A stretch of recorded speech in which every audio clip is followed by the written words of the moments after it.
ہمارے لیے اتنی آسانیاں پیدا فرما گئے ہیں، اتنے رحمت کے دریا بہا گئے ہیں، بخشش کے بہانے بتا گئے ہیں، اگر پھر بھی ان کے اوپر عمل پیرا ہو کے کوئی اپنی بخشش نہیں کروا سکتا تو اس جیسا بدبخت بندہ روئے زمین پہ کوئی نہیں ہے، کیونکہ یہ وہ کریم آقا ہیں جن کی امت میں آنے کے لیے 12 انبیاء نے بھی دعا کی ہے اور عیسیٰ علیہ السلام کی دعا قبول ہوئی ہے۔ آئیے ذرا امام حسن علیہ السلام، بڑی کم حدیثیں آپ نے روایت کی ہے، کیونکہ آپ تقریباً 8 سال کے لگ بھگ تھے جب آقا کریم نے پردہ فرمایا۔ امام حسن علیہ السلام جو ہے نا، وہ ایک روایت فرماتے ہیں کہ میرے نانا جان علیہ السلام نے ارشاد فرمایا، جو بندہ رحم نہیں کرتا اس پر رحم نہیں کیا جاتا، یعنی جو بندہ مخلوق کے اوپر مہربانی نہیں کرتا اللہ تعالیٰ اس کے اوپر رحم نہیں فرماتا۔ تو صحابہ کرام عرض کیا حضور ہم تو مہربانی کرتے ہیں رحم فرماتے ہیں، میں صرف اپنے لیے نہیں دوسروں کے اوپر جو مہربانی کرتا ہے رحم فرماتا ہے اس کے اوپر اللہ تعالیٰ اپنی مہربانی رحم فرماتا ہے، کیونکہ یہ نیکی بھی ایک بیج ہے، برائی بھی ایک بیج ہے۔ اگر نیکی والا بیج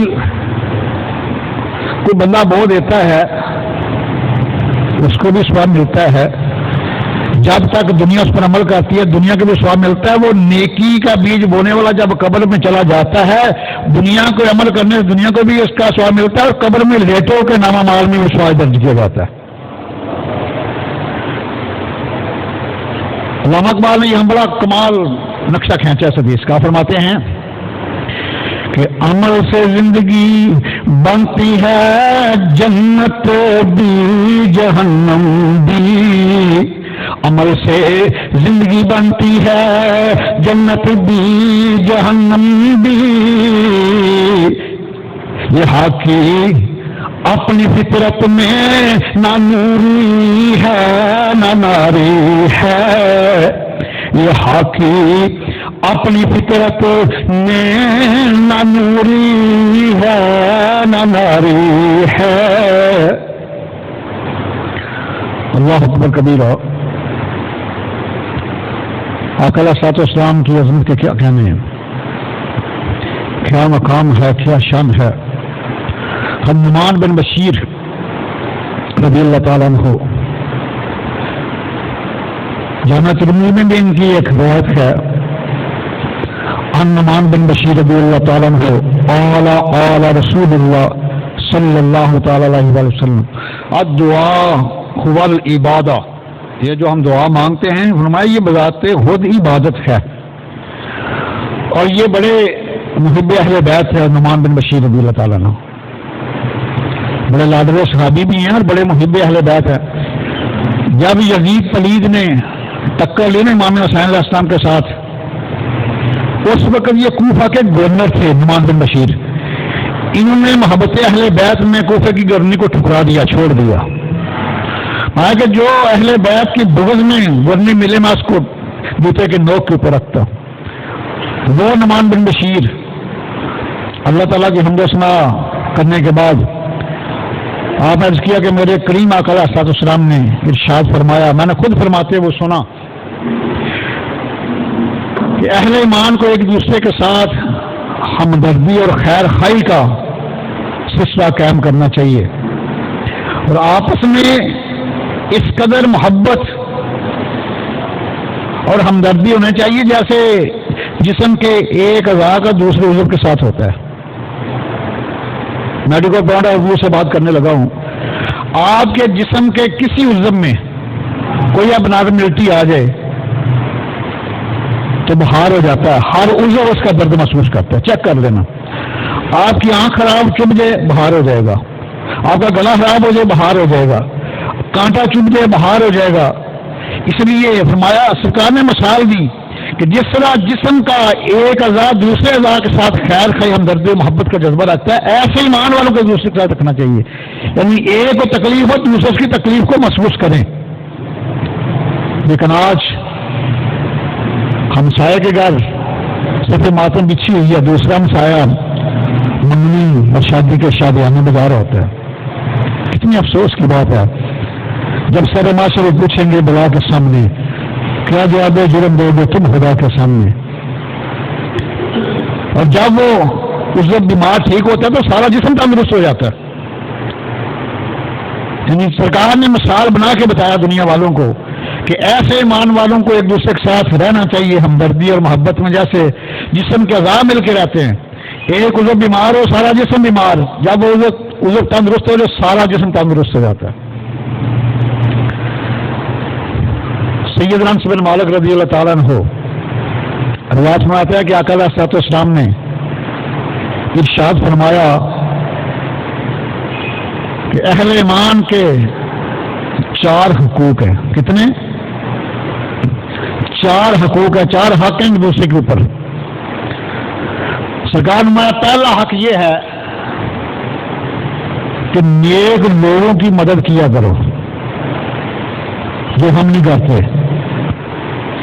کوئی آ جانا، کوئی ایم این اے، ایم پی اے، کوئی کونسلر ہو، بے شک وہ شرابی ہو، زانی ہو، فاسق فاجر ہو، ہم اس کے آگے پیچھے جناب پروٹوکول دیں گے، بچتے چلے جائیں گے. اور حالانکہ یاد رکھنا آقا علیہ السلام فرماتے ہیں جس نے کسی گناہ گار سیاہ کار بدعمال کو پروٹوکول دیا اس وقت اللہ کا عرش بھی ہل جاتا ہے. اللہ کو اتنا ناپسند ہے. 2 موقعوں پہ اللہ کا عرش ہلتا ہے.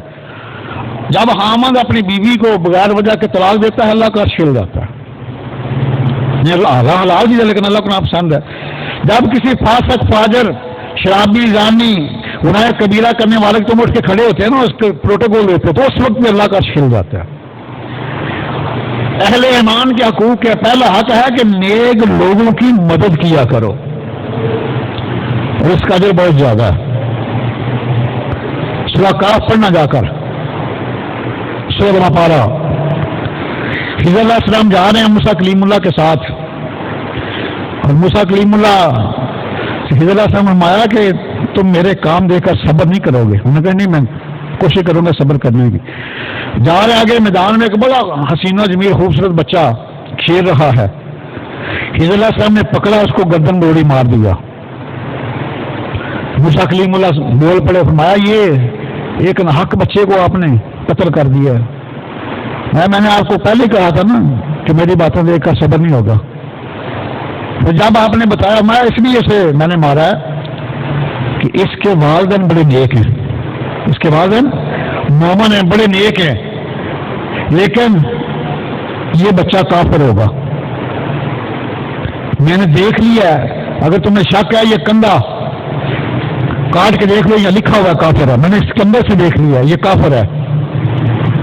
اس لیے میں نے چونکہ اس کے بعد ایمان والوں کی مدد کی ہے. ایسا نہ ہو کہ جب بچہ جوان اس کی محبت میں آ کے وہ ایمان سے کفر کی طرف نہ چلے جائیں.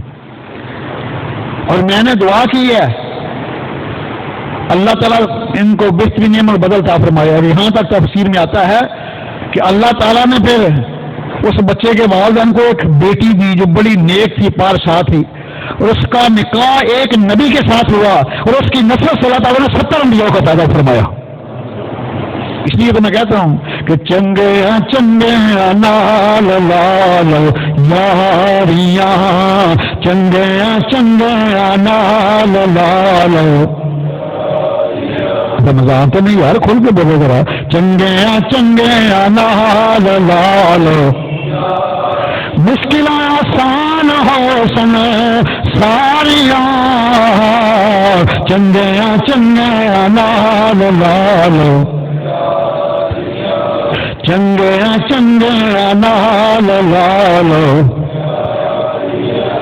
اس الفت جان ہے ایمان دی، عاشقاں ستون جانا واریاں، چنگے چنگے. اب دیکھو اللہ اکبر، بسم اللہ.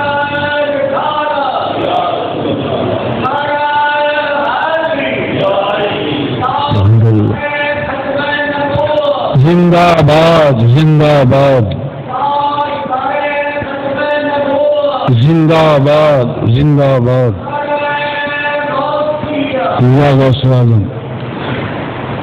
اللہ اکبر کبیرہ. اس کے بعد سورہ کاف 16 پارہ. ابھی آگے چلتے ہیں. اس کی آیت نمبر 82 پڑھ کے دیکھیں. خضر علیہ السلام اور موسیٰ کلیم اللہ گاؤں سے گئے, گزر رہے ہیں, تو گاؤں والوں کو کہا ہم آپ کے مہمان ہیں, ہمیں بھوک لگی ہے, کھانا چاہیے. وہ کہتے ہیں جی ہمارے گاؤں میں یہ رواج نہیں ہے کسی مہمان کو کھانا دینا. استغفر اللہ. بڑے پریشان ہوتے ہیں دونوں. گزرنے لگے تو ایک دیوار گر رہی تھی. خضر علیہ السلام نے ایسے ہاتھ لگایا, دیوار سیدھی ہو گئی. موسیٰ کلیم اللہ پھر بول پڑے, عرض کیا قال لو شئت لاتخذت علیہ اجرا. انہوں نے ہمیں کھانا نہیں دیا, ہماری مہمان نوازی نہیں کی. انہوں نے کہا کہ ہمارے گاؤں میں مہمانوں کے لیے جگہ کو نہیں ہے. لو شئت لاتخذت علیہ اجرا, اگر آپ چاہتے تو اس کی مزدوری دیتے. آپ نے مفت میں دیوار سیدھی کر دی ہے. میں نے کہا تھا کہ میرے کام دیکھ کر آپ سے صبر نہیں ہوگا. ھذا فراق بینی و بینک, اب میرا راستہ وہ ہے, تمہارا راستہ وہ ہے, راستے جدا ہیں. جب موسیٰ کلیم اللہ جانے لگے تو خضر علیہ السلام نے بلایا. میں آؤ میں تمہیں بتا دوں کہ میں نے دیوار کو سیدھا کیوں کیا ہے. میں اس کے نیچے 2 یتیم بچوں کا خزانہ ہے, سونے اور چاندی کی شکل میں بیش قیمت خزانہ ہے. یہ لوگ اتنے ظالم ہیں, اگر دیوار گر جاتی تو میں نے لوٹ لینا تھا خزانہ. تو میں نے اس لیے اس کو سیدھا کر دیا.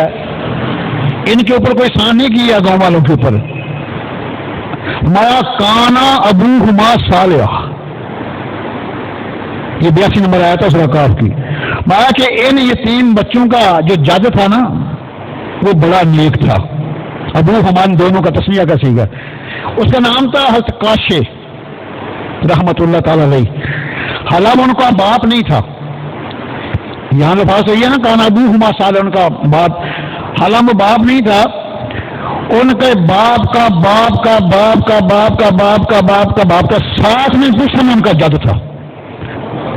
حضرت کاشے رحمت اللہ کا نام تھا. تو پتہ چل گیا کہ 7 پشت تک ایمان والے کا فیض جاری ساری ہوتا ہے. یہ نص قرآن ہے, یہ نص قرآن ہے کہ 7 پشت تک بھی نیک لوگوں کا فیض جاری رہتا ہے.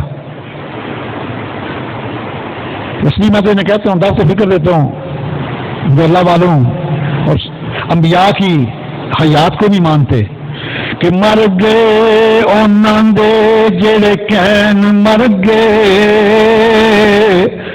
ساڈا ہے ہر ایک تاجدار زندہ, ساڈا نبی زندہ, ساڈے ولی زندہ, ہر دربار زندہ, ہر مزار زندہ.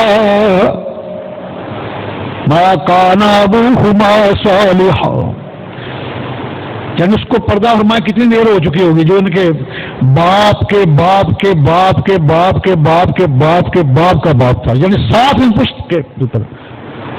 فرمایا کہ اس کی وجہ سے میں نے دیوار کو سیدھا کیا کہ ان کا وہ جو جد امجد تھا وہ بڑا نیک تھا.